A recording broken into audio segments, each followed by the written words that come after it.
الحمد لله نعبده ونستعينه ونستغفر به ونعوذ بالله من شرور أنفسنا ومن سيئات أعمالنا من يهد الله فلا مضل له ومن يضلل فلا هادي له. أما بعد أعوذ بالله من الشيطان الرجيم. بسم الله الرحمن الرحيم. يا أيها الذين آمنوا ادخلوا في السلم كافة ولا تتبعوا خطوات الشيطان إنه لكم عدو مبين. وقال الله تبارك وتعالى لا تركنوا إلى الذين ظلموا فتمسكم النار. وقال النبي صلى الله عليه وسلم خالف اليهود والنصارى. وقال النبي صلى الله عليه وسلم من تشبه بقوم فهو منه او كما قال علیہ الصلوۃ والسلام. میرے محترم بزرگوں، دوستوں، دو تین موضوعات پر مجھے بہت مختصر بات عرض کرنی ہے.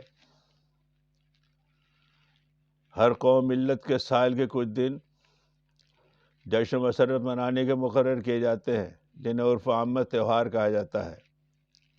تہوار منانے کے لیے ہر قوم کا مذاق اور مزاج الگ الگ ہے. سیدنا محمد صلی اللہ علیہ وسلم جب مدینہ منورہ میں تشریف لے کر آئے تو وہاں پر نیمروز اور مہرجان کے نام سے دو تہوار منائے جایا کرتے تھے. صحابہ کرام نے حضور صلی اللہ علیہ وسلم سے پوچھا کیا ہم ان میں شرکت کر سکتے ہیں؟ آپ نے فرمایا ہرگز نہیں. اللہ تعالیٰ نے تمہیں اس سے اچھے دو تہوار دیے ہیں، عید الفطر اور عید الاضحیٰ. معلوم ہوا دوسروں کے تہواروں میں شرکت کرنا اسلام کے مزاج کے خلاف ہے. اسلام بہت غیور مذہب ہے، اس طرح کی آمیزش کو بالکل پسند نہیں کرتا. یہ جو میں نے آیت پڑھی یا الذین آمنوا ادخلوا فی السلم کافہ، اس کا پس منظر یہ ہے کہ عبداللہ ابن سلام ایک یہودی عالم تھے. وہ ایمان لے آئے.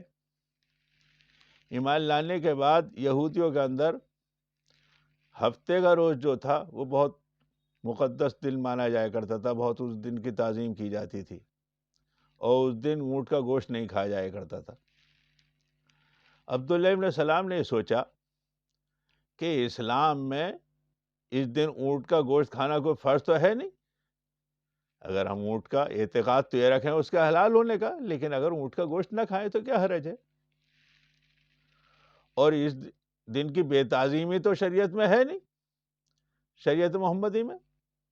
اور اگر ہم اس دن کی اگر تعظیم کرنے لگیں تو اس میں کیا حرج ہے؟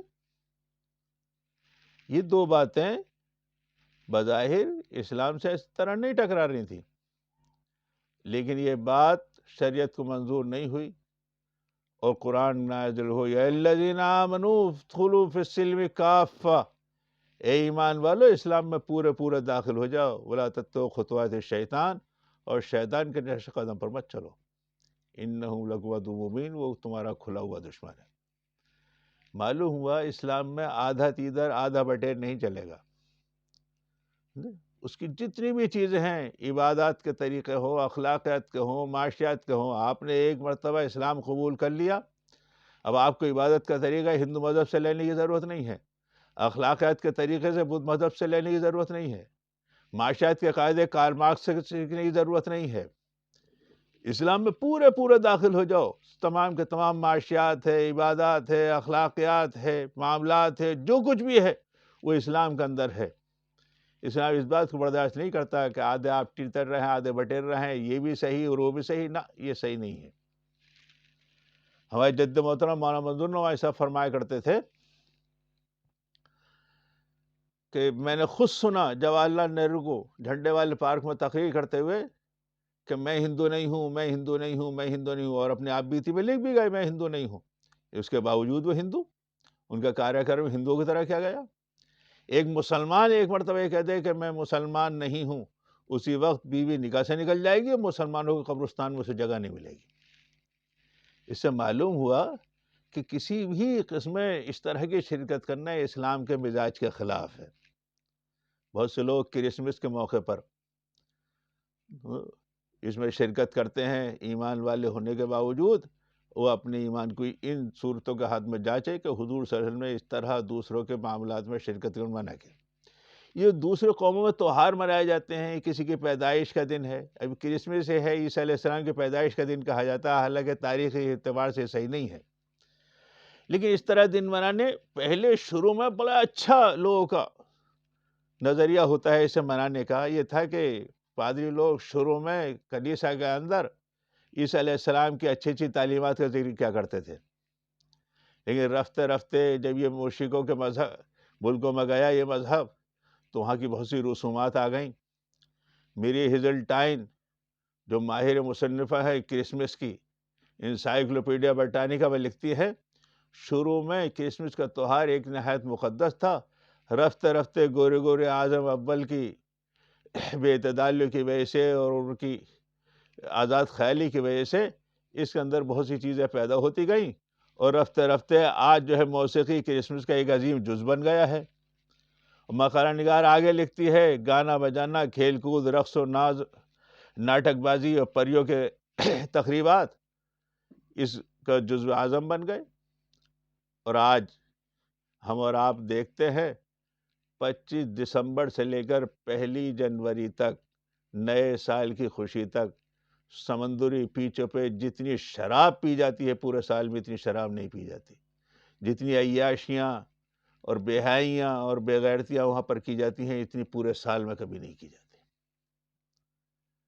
یہ چیزیں اسلام سے، ان چیزوں سے کیا تعلق؟ پھر نئے سال کی خوشی اسلام میں تو کسی طرح کو وہ آیا نہیں۔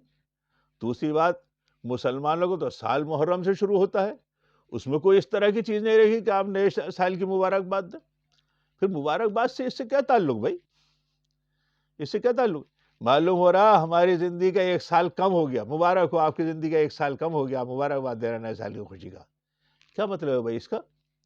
آدمی فکر مند ہونا چاہیے، ہے میری زندگی کا 1 سال کم ہو گیا، میں قبر کے زیادہ قریب ہو گیا، انسان کو فکر ہو جانی چاہیے۔ اسلام ان باتوں کی اجازت نہیں دیتا، فکر ہو جانی چاہیے۔ ظالم تجھے گھڑیال یہ دیتا ہے مناتی، اللہ نے گھڑی عمر کی ایک اور گرا دی۔ سوئی کی ٹک ٹک ٹک، ہر ٹک ٹک یہ بتا رہی ہے تمہاری زندگی کا 1 لمحہ کم ہوتا چلا جا رہا۔ آدمی فکر مند ہو جانا چاہیے، آخرت کی تیاری کے لیے اسے آمادہ ہو جانا چاہیے۔ لیکن ہمارا معاملہ کیا ہے؟ جو وہ لوگ کر رہے ہیں وہی ہم کرتے ہیں۔ خالف الیہود والنصارى ہم سے کہا گیا، یہود و نصارہ کی مخالفت کرو، ہم ہر چیز میں موافق۔ شیخ الہند رحمۃ اللہ کہا کرتے تھے کہ لوگوں نے ہمارے کہنے پہ گھٹنے نہیں کھولے، ٹخنے نہیں کھولے، اور انگریزوں کے کہنے پہ گھٹنے کھولنے شروع کر دیے۔ ٹخنے نہیں کھولے ہمارے کہنے سے، انگریزوں کے کہنے پہ گھٹنے کھولے۔ عجیب بات، وہ چوڑی پینٹ کر لے چوڑی، پتلی کر دے پتلی، کہیں سے پھٹا ہوا پہن لے تو پھٹا۔ ایک عجیب بات ہے، جو وہ کرتے چلے جائے۔ ہمیں تو رسول نے منع کرا تھا بھائی۔ آج کل مستقل آیا ہے شبرن میں شبرن، تم بالش انہی قوموں کی طرح چلو گے، انہی کے نقش قدم پر چلو گے۔ ہم اپنے آنکھوں سے دیکھ رہے ہیں آج کل کے نوجوان جو بال رکھ رہے ہیں کانوں پہ سے کٹے ہوئے، اوپر سر کے اوپر بال ہیں۔ ہمارے ایک تایا لندن میں رہتے ہیں، ایک مرتبہ میں نے ان سے پوچھا عیسائی بھی ہوتے ہیں وہ یہودی بھی ہوتے ہیں، یہ تو عیسائی یہودیوں میں کوئی فرق محسوس ہوتا ہے صورت شکل سے کسی طرح؟ بولے صرف یہ فرق ہوتا ہے یہودی جو ہے وہ کان کے اوپر کے بال ان کے کٹے ہوئے ہوتے ہیں، جیسے آج کل ہمارے نوجوان فیشن میں بال کٹائے ہوئے۔ ہمیں تو حضور کہہ رہا ہے یہود و نصارے کی مخالفت کرو، ہم ہر چیز میں ان کی موافقت کرتے چلے جا رہے ہیں۔ ایک آخر میں ایک بات میں عرض کر دوں، من تشبہ بقوم فہو منہ، اس کی ایک جیتی جاگتی مثال میں سنائے کرتا ہوں، ایک مرتبہ آپ لوگ اور سن لیں اسے۔ بالکل ایسے جو حضور صلی اللہ علیہ وسلم نے واقعہ اور حادثہ جو ہے اس آیت کی، حضور کی اس آیت کی، اس حدیث کی تشریح کے طور پر اللہ تعالیٰ نے واقعہ رونما کیا۔ بھوپال میں جو گیس چھوٹی اس میں 20,000 آدمی مرے، 10,000 عورتیں، 10,000 مرد سڑکوں پہ آ کے مرے، خاندان کے خاندان تباہ ہو گئے، پہچان نہیں رہی کون ہندو ہے کون مسلمان ہے۔ مردوں کی تو کچھ پہچان ہوتی ہے، انہیں دیکھ لیا گیا اور تقسیم کر لیا گیا یہ ہندو ہیں مسلمان ہیں، عورتوں کے اندر کیا پہچان؟ آخر میں دونوں سر جوڑ کر بیٹھے، مسلمانوں کے رہنما بھی اور ہندوؤں کے بھی، اور ان کے درمیان میں فیصلہ ہوا جو عورتیں ساڑی پہنے ہوئے ہیں انہیں جلا دیا جائے اور جو عورتیں شلوار جمپر پہنے ہوئے ہیں انہیں دفنا دیا جائے۔ ہزاروں غیر مسلم عورتیں ساڑی اور جمپر پہننے کی وجہ سے دفنا دی گئیں اور ہزاروں مسلمان عورتیں ساڑی پہننے کی وجہ سے جلا دی گئیں۔ من تشبہ بقوم فہو منہ، جو کسی قوم کی شباہت اختیار کرے گا ان کا حشر انہی کے ساتھ ہوگا۔ اللہ تعالیٰ ہمیں سمجھ اور فہم نصیب فرمائے، اپنی ایمان کی قدر کرنے کی توفیق نصیب فرمائے۔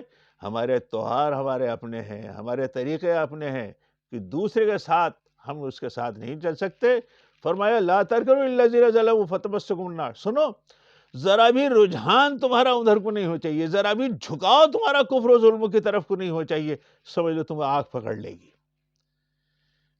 قرآن و حدیث سے بالکل صاف صاف دو دو چار کی طرح کسی ایمان والے کے لیے اس کی قطعاً گنجائش نہیں ہے وہ کرسمس جیسے تہواروں میں شرکت کرے یا کسی بھی قسم کے غیر مسلموں کے شرکت میں اس میں تہواروں میں شرکت کرے، یا پھر وہ نئے سال کی خوشیاں اس طرح منائے۔ ہمیں تو فکر مند ہونا چاہیے کہ ہے آخرت کی ہمیں کتنی تیاری کی ہے، پورے سال کا جائزہ لیں کہ ہمارا یہ کتنے گناہوں میں گزرا، کتنی کہ ہم نے آخرت کی تیاری کی۔ اللہ تعالی ہمیں سب کو توفیق نصیب فرمائے اور ان ایام میں بجائے غیروں کی پیروی کرنے کے سیدنا محمد صلی اللہ علیہ وسلم نے جو طریقہ بتا گئے ہیں کہ اس طریقے پر عمل کر کر زندگی گزارنے کی توفیق نصیب فرمائے۔ وآخر دعوانا ان الحمدللہ رب العالمین۔